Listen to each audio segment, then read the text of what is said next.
Welcome to the IBJ Podcast for the week of November 25th, 2024, brought to you by Taft.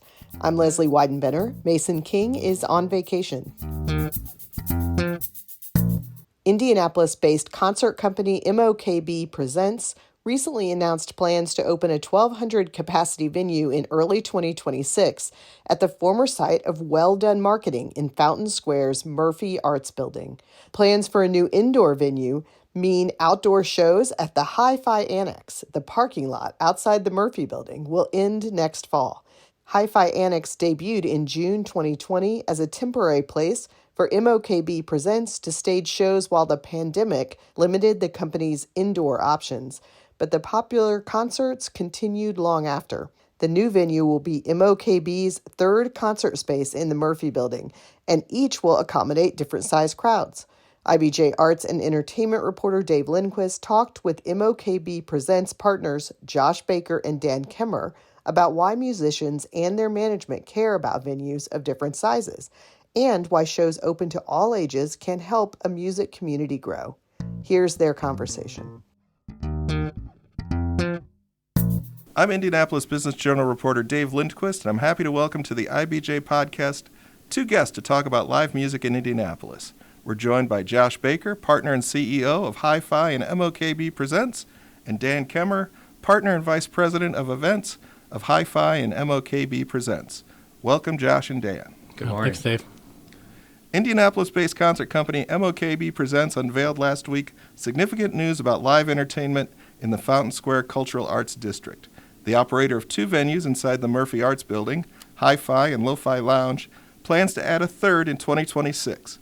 Essentially, MOKB's seasonal outdoor venue, Hi-Fi Annex, which has presented shows in the parking lot behind the Murphy since 2020, will transition to become a year-round indoor space.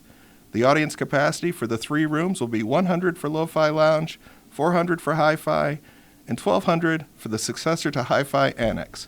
Before we get into the nuts and bolts of the end of the outdoor venue and the beginning of the indoor spot, I would like to ask about what it means to artists and what it means to the local concert-going community to have a range of sizes where artists can perform.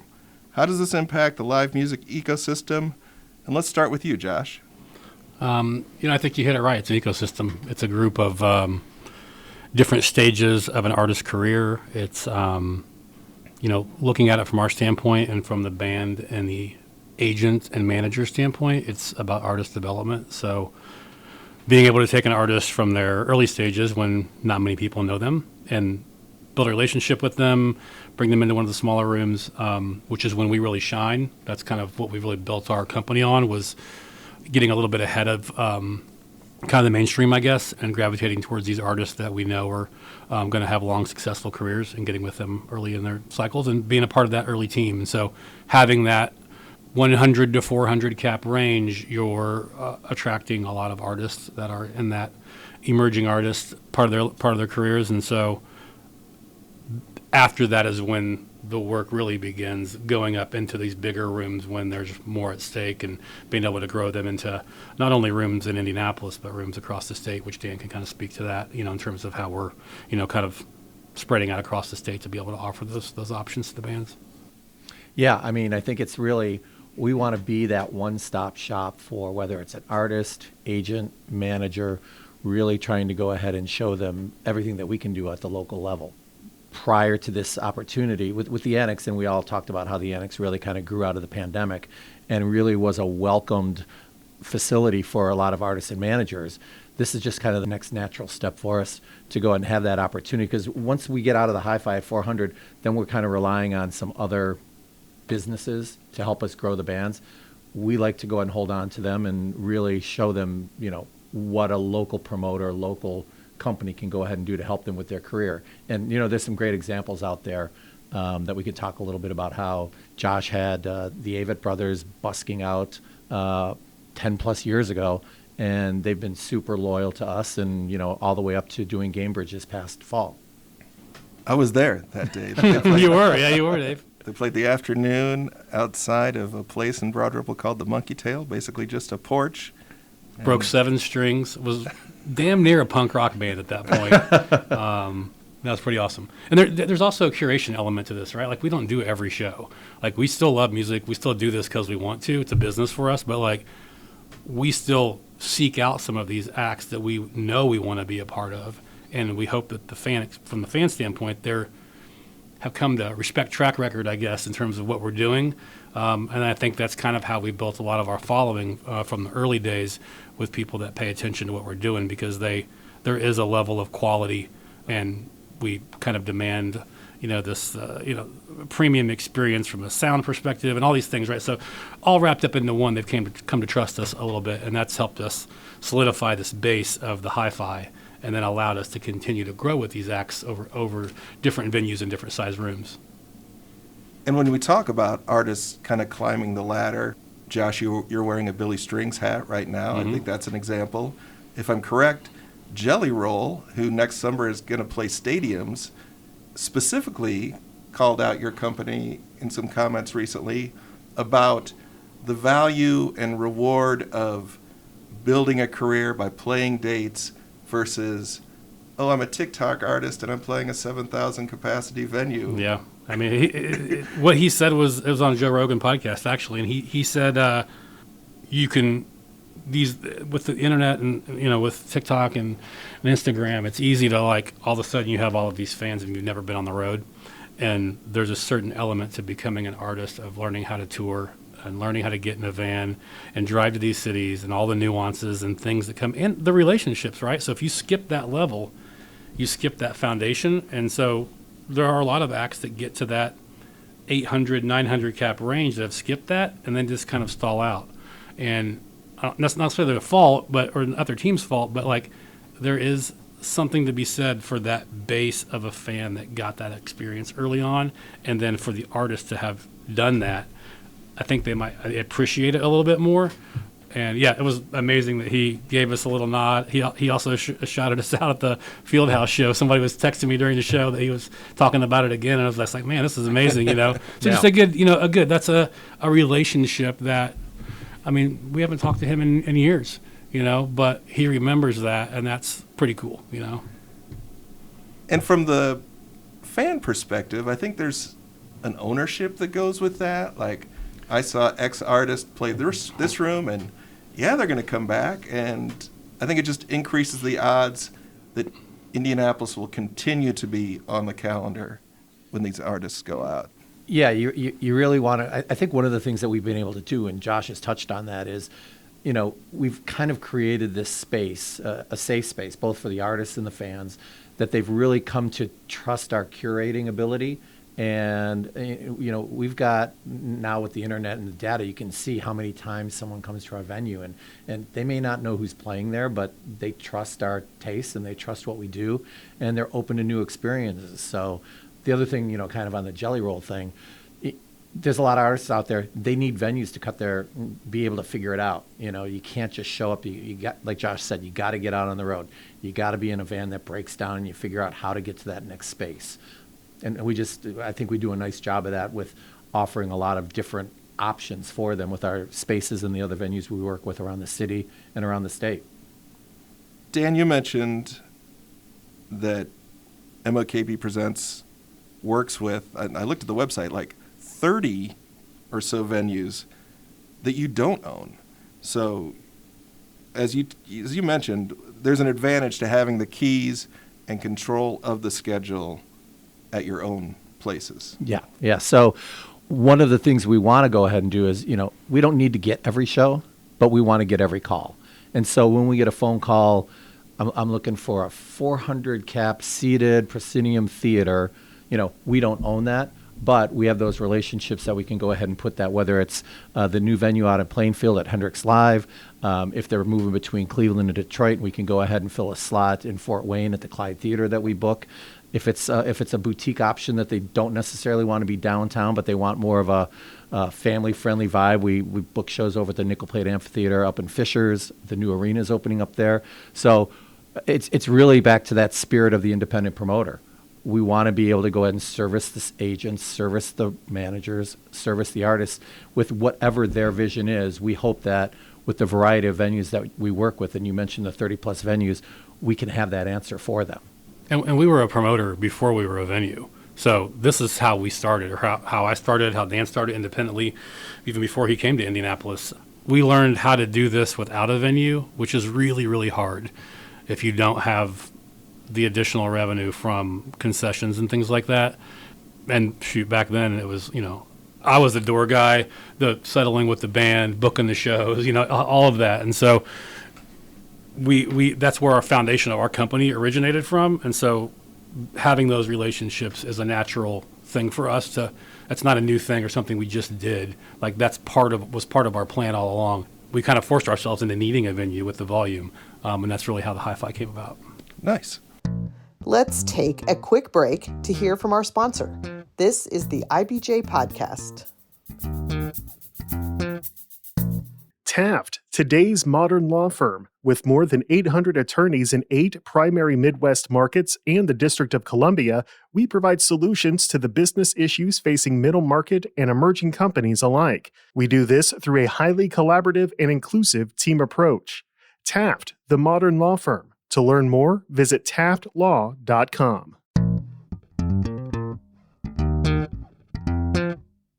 Welcome back to the IBJ Podcast. This week, IBJ Arts reporter Dave Lindquist is talking with MOKB Presents partners Josh Baker and Dan Kemer about their upcoming new concert venue. All right, let's get into the status of Hi-Fi Annex. Let's just start with the backstory of it as a pandemic solution and what's next. Like you said, Dave, the idea was born from pandemic. I want to say somewhere around 2020, maybe in June, or somewhere in that time frame, where we just started doing shows again inside, and I believe there was we got 3 shows in, and it was going to get shut down again or something like that. We had to do something, and so very fortunate to be able to have this crazy, weird idea and have it come to fruition in 30 days, which happens with a lot of stuff we do. I imagine when you try to do things indoors, the cap was probably 50 or 75. It went from 50 to 100, and I think maybe at 200 if you were lucky. I mean, it was 200 outside for 6 months, I think. Yeah. I mean, that's where the lawn chairs came from. We just let people bring the lawn chairs because it made it look like it was full. I mean, we couldn't even make any money on 200 people after doing that, but we were doing something at the time, which was nice. We were keeping our team employed. We were staying busy, keeping relationships with the artists through this who were also struggling. So, that's where the idea kind of came from. And as time went on and the restrictions were lifted, people had a lot of that pent up, I'm ready to get out and do things. And so we kind of experienced the industry as a whole experienced this really huge surge, and every artist wanted to play. Right, because they'd been sitting on the couch. And so a lot of volume of shows, a lot of, touring opportunities, and the fans were there. So it was, those first 2 years were pretty wild. And then we just kept growing it because then it turned into a real venue, and people were like, wow, this is great. We love this. And so, it was originally temporary. And so we kind of kept going back and going, okay, one more year. So the pros of Hi-Fi Annex helps the company survive, helps artists stay afloat. You're under the stars. The capacity now is around 900? Yeah, the capacity of the Annex right now is 900. And the other important thing, too, based on Indianapolis laws and what we can or can't do, was that it was all ages, which to me, growing up in Ohio, where there was really, you could go to clubs that were all ages, coming here where you kind of had to play the 18 plus, 21 plus. Everyone kind of forms their musical opinions, I think, is really in that, your high school to college years. And when you can't get to a venue, this really created the opportunity for a lot of artists that would, quite honestly, skip the marketplace because there wasn't a whole lot of all-age opportunities in the marketplace. So with the ability of doing that at the Annex and now with this new space where we're still going to be able to fill that need, quite honestly, anywhere from 600 to 1,200 capacity. So it really fills a hole in the marketplace right now that there really isn't that capacity for an all-ages space. This entry age topic, Josh, is one that you and I have talked about for maybe decades. And I'll just say it, congrats to your company for kind of breaking through and really giving young people, as Dan said, like the way I always looked at it is if I'm a person who comes to a college in Indianapolis and my years are maybe 18, 19, 20, and 21, when I have 3 years of not being able to go to the shows that are right here, I'm not going to be very high on Indianapolis as a place where I want to live. Exactly. And that's the basis of our discussion was, it's part of the brain drain. It's part of all these things that, really affect the market, affect, our ability to compete for jobs and for talent. And it's just, I don't know. I think it's silly. I always try to make the argument that we're a venue, we're not a bar. And that just never really got far, And so I think that the restaurant really helped check a lot of boxes for us across the board, and the hi-fi inside is 18 plus and will be all ages for the majority of the shows within the next week.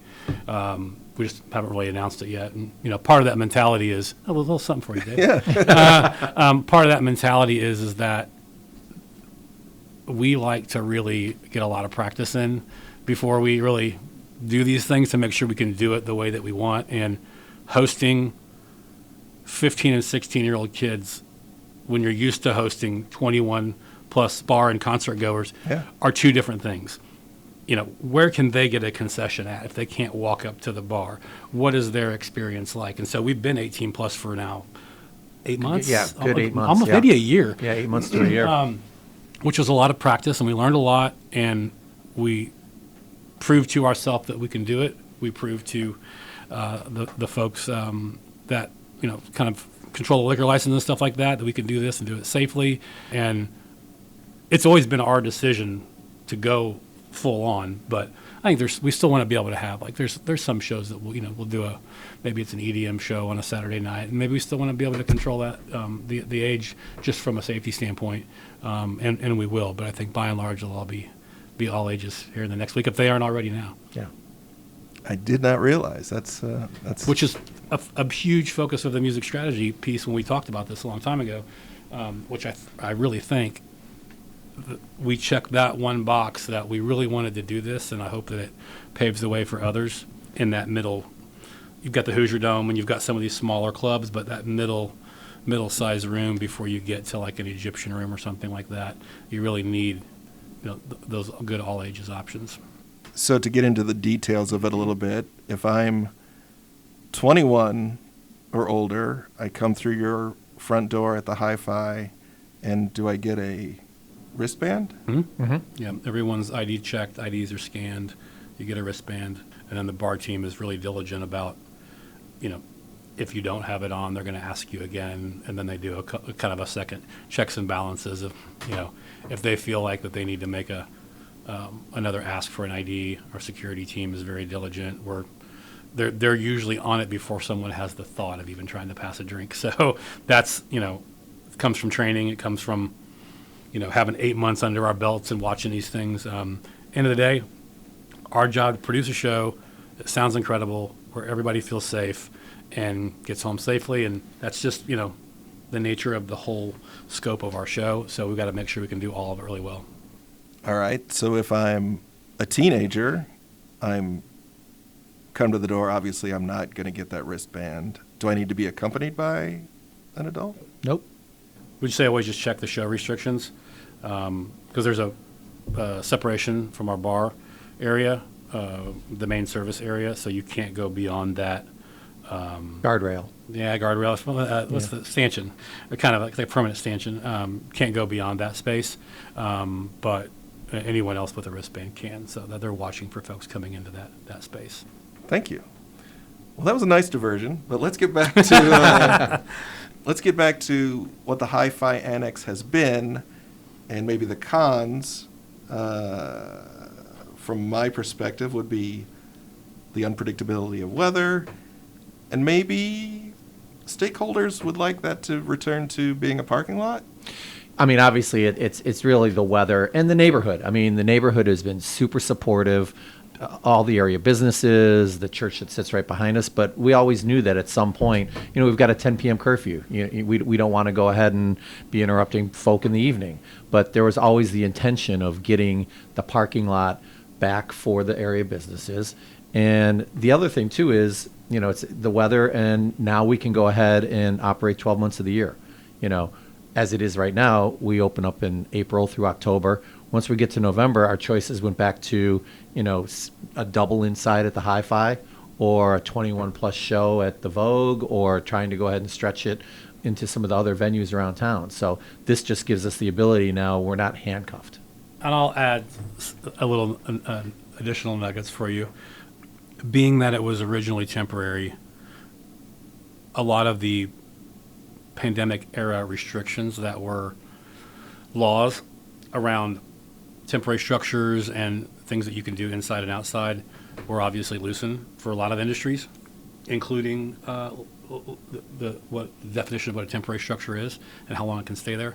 So after a couple of years, we were, kind of getting that, okay, well, this really isn't temporary anymore, kind of from the state. Not a whole lot of pushback, but we did get some gentle nudges that was like, okay, we're going to do this one more time, and then you got to figure something out. You make it permanent, or you have to move it.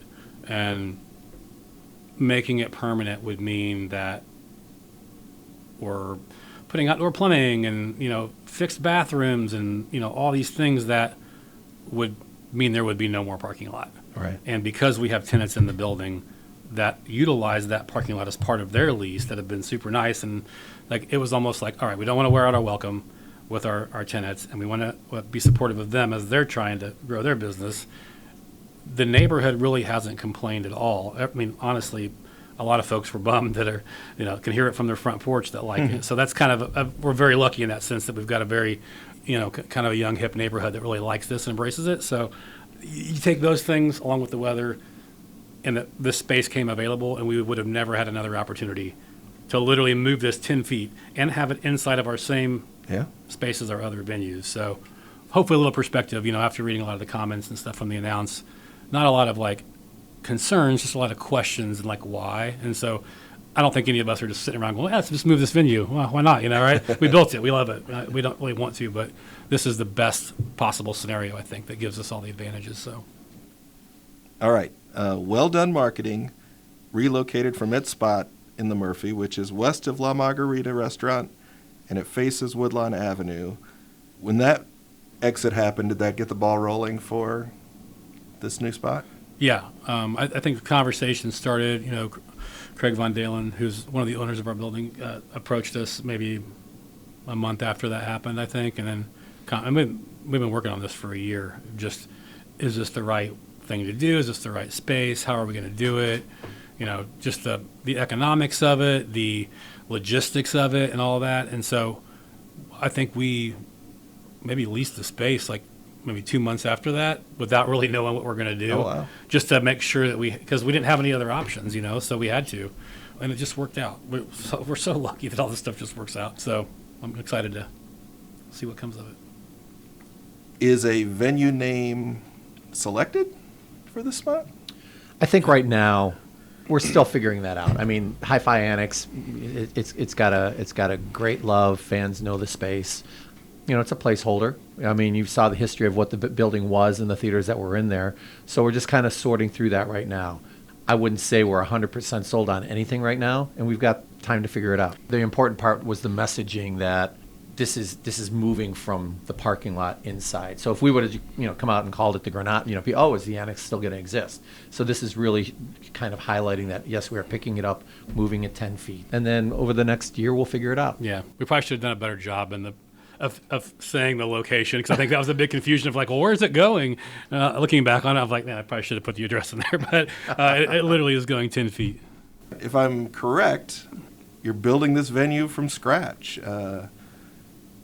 What are some of the amenities you want to have? How do you tackle sound quality? Yeah, I mean, the most important thing is servicing the fans and the artists. So it's going to be a ballroom layout. It's not going to have a second story with balconies and things like that, but it'll be a ballroom layout. We'll have a downstairs area, calling it a speakeasy right now, but it's really about increased artist amenities, dressing rooms, a lounge area, green room. We'll have the ability for some of our more passionate fans for VIP experience. Within the ballroom layout, we'll have some VIP tables and spaces there.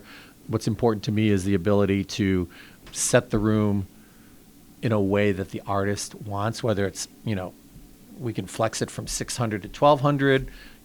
We'll figure out if it needs to be seated. Right now we do a seated show at the Hi-Fi, and it's about 140 seats.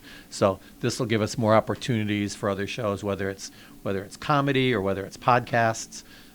So it really is, but really ease for the artist, shore power for the buses when they come in, so not running generators all day, washroom facilities, showers. I mean, you think of the simple things that a lot of clubs don't have, rather than running to a hotel to go and have to shower, we can go ahead and have all that right in-house.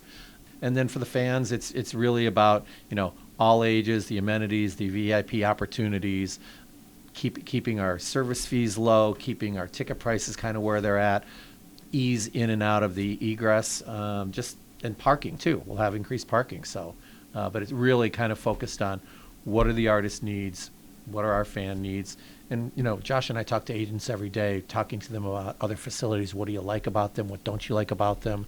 What can we do when we have a blank slate, confined by the walls that are there, to go and create what we hope will be, one of the best venues in Indiana. And we've done this twice, multiple times now, right? The first Hi-Fi, you do it, you figure it out, and it's kind of hodgepodge, and then you have the opportunity to tear it down and rebuild it, and that's what you get. And so similar concept with the Annex, where we just kind of threw it together.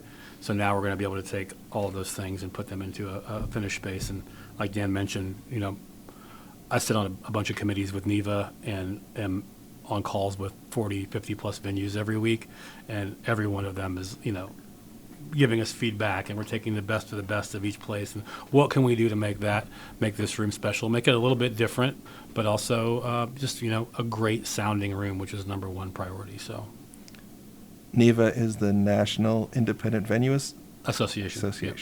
Thank you. Well, I wanted to ask about metalwork, which has always been an interesting part of the MOKB Presents venue story.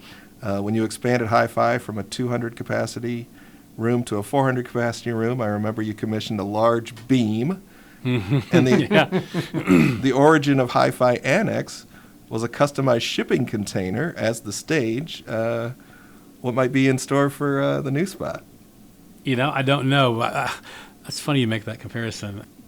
We do intend, like the rendering that we put out it's a rendering, right? And even like the colors and stuff are more just for visual aspect. The sign's probably not going to be pink. It's just so you can visually see it well in a picture. But the metal on the outside is intentional. The corrugated steel to give that nod to the Annex. Nice.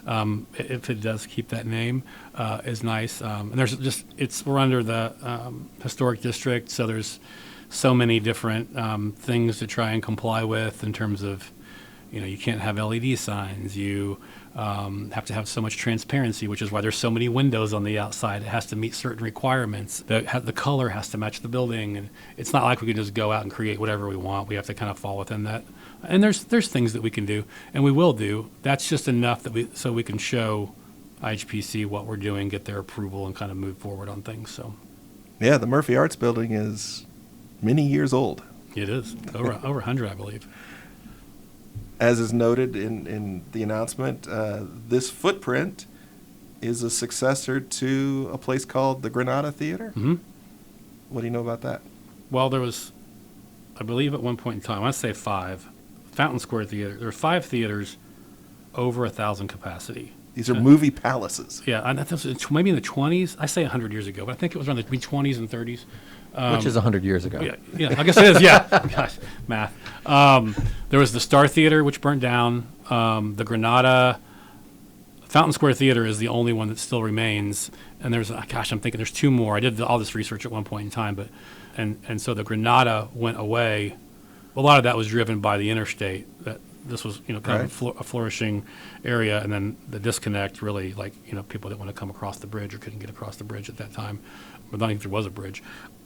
The Granada and all these other ones just kind of, the value wasn't there anymore, and they just kind of dwindled out over time. Yeah. But yeah, so this new venue sits, the orientation of the stage doesn't sit in the exact place, but it sits directly where that stage was, so, which is pretty cool.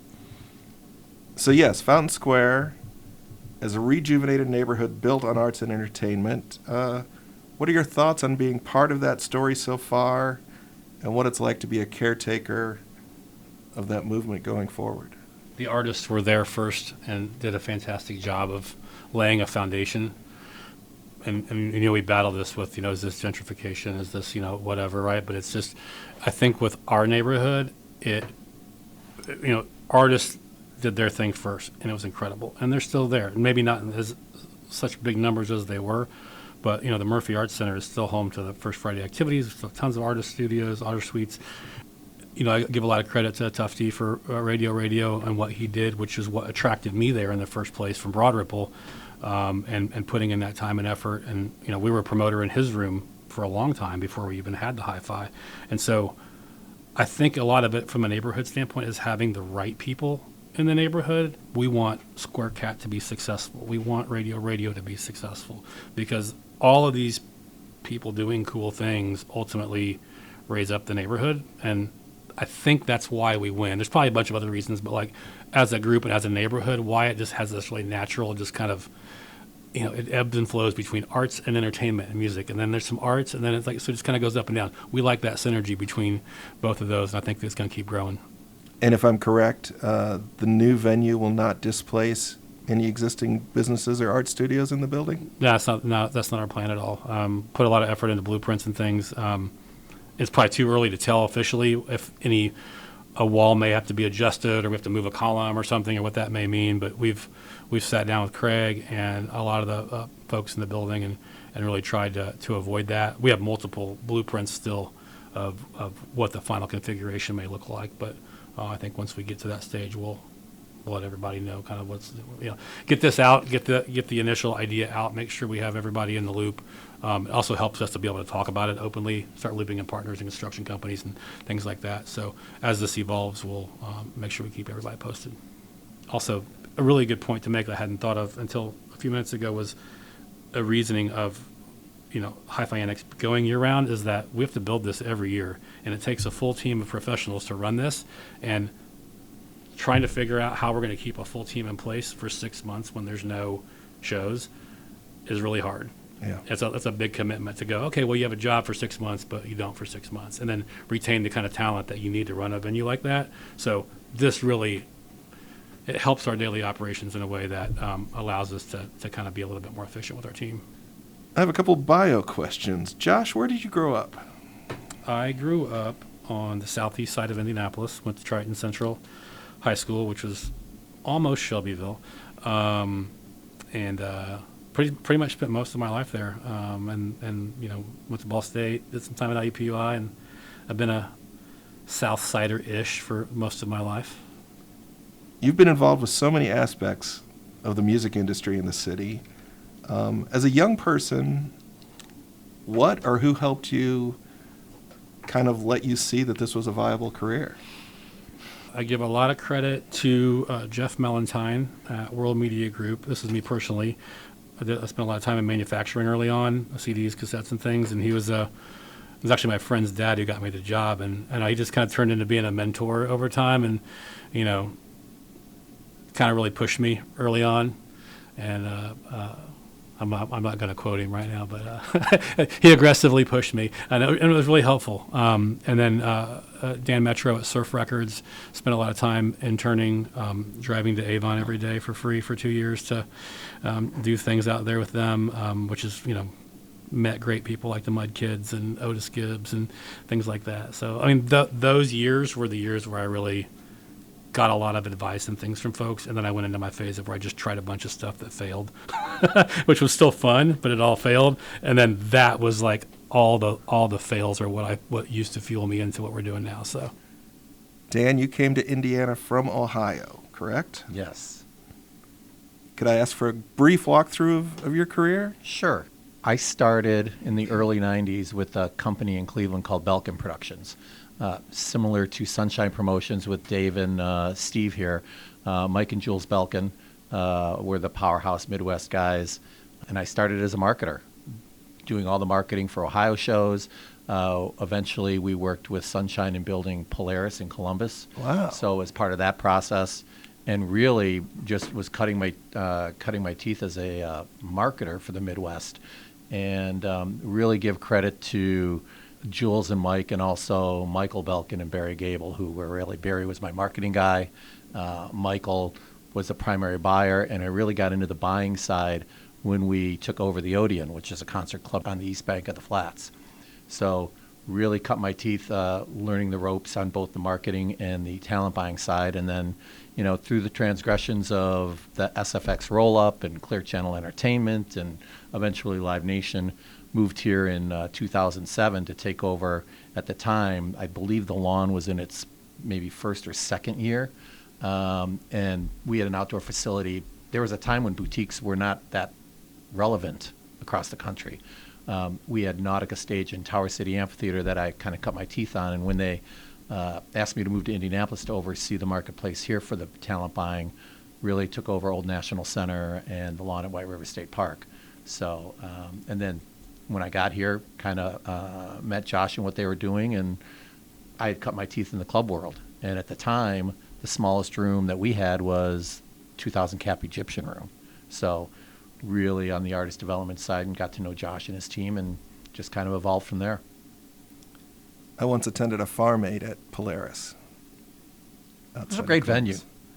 And it happens that there are these large amphitheaters, sometimes referred to as sheds, where development just steamrolls it, and it's gone. Yeah, and that's exactly what happened in Columbus. It was built in an area that at the time seemed kind of far out of town, but just the whole development of the north side of Columbus, eventually the land was just too valuable.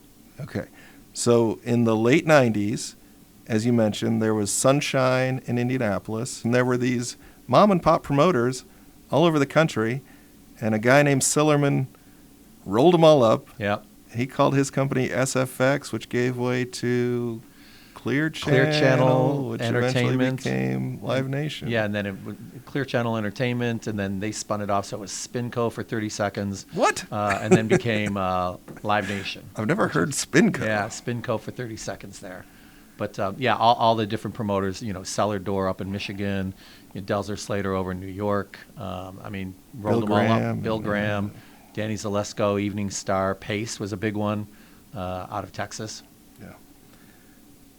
And you also have a different music industry gig in this community. Yeah, so I joke, my day job is up at the Palladium up in Carmel, the Allied Solutions Center for the Performing Arts. I go ahead and do all the programming for that facility. We've got 6 different resident companies, and I'm responsible for 50 to 60 shows up there that, a lot of mission-based, but, it's jazz, it's classical, it's pop, it's rock. So do you have a dividing wall in your brain when you talent buy for one place or the other? Whatever is best for the artist. Okay. No walls. No walls. No walls. Lots of gray. Finally, as we've just been talking about, MOKB Presents does not operate in a vacuum in this city. Is healthy competition among national and local concert companies a good thing?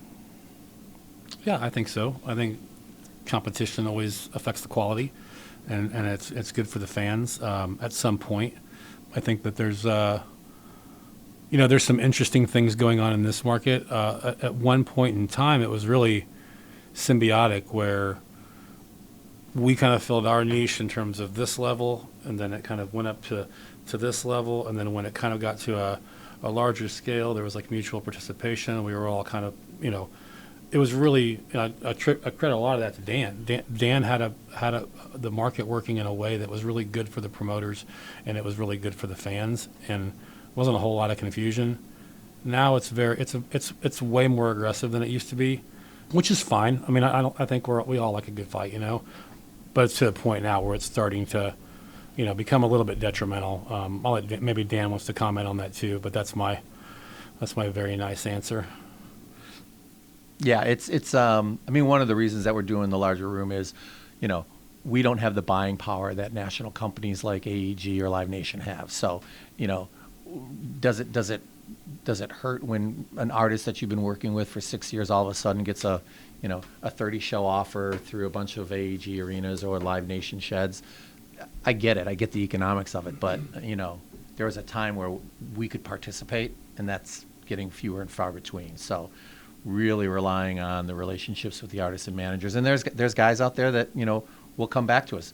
Billy Strings didn't have to work with us for a double at Cambridge, but they appreciate what we do. So it's really fostering those relationships. And I do think you see a lot of, especially across the country, a lot of these independent venues where, there are the opportunities to go ahead and we collaborate with other independent promoters, down in Kentucky or up in Minneapolis or, Illinois. We're constantly talking on how can we go ahead and, not make the same dirty show tour offers, but hey, in the Midwest, you've got this opportunity and here's, 5 quality rooms and 6 quality promoters and, consider us.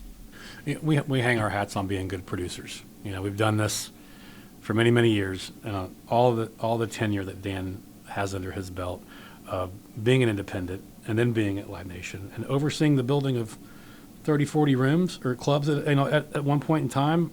And it's like my time from being in the independent trenches and kind of building all of this with my hands and grassroots. And we know what we're doing, and we have 3,500 shows we produced, and we know we're good producers. So after the pandemic, everybody wanted to be a producer, and so some people are really good at fluff and faking it, and we just kind of let them do their thing, and we know that we produce good shows, and I think most of our agents and artists and managers know that they can always rely on us in that respect. So we're just going to keep paving that path and doing what we do. Well, there's a lot to look forward to, a lot of shows to attend. Thank you, Josh and Dan, for your time today. Cool. Thanks, Dave. Thank you for Appreciate having you. us.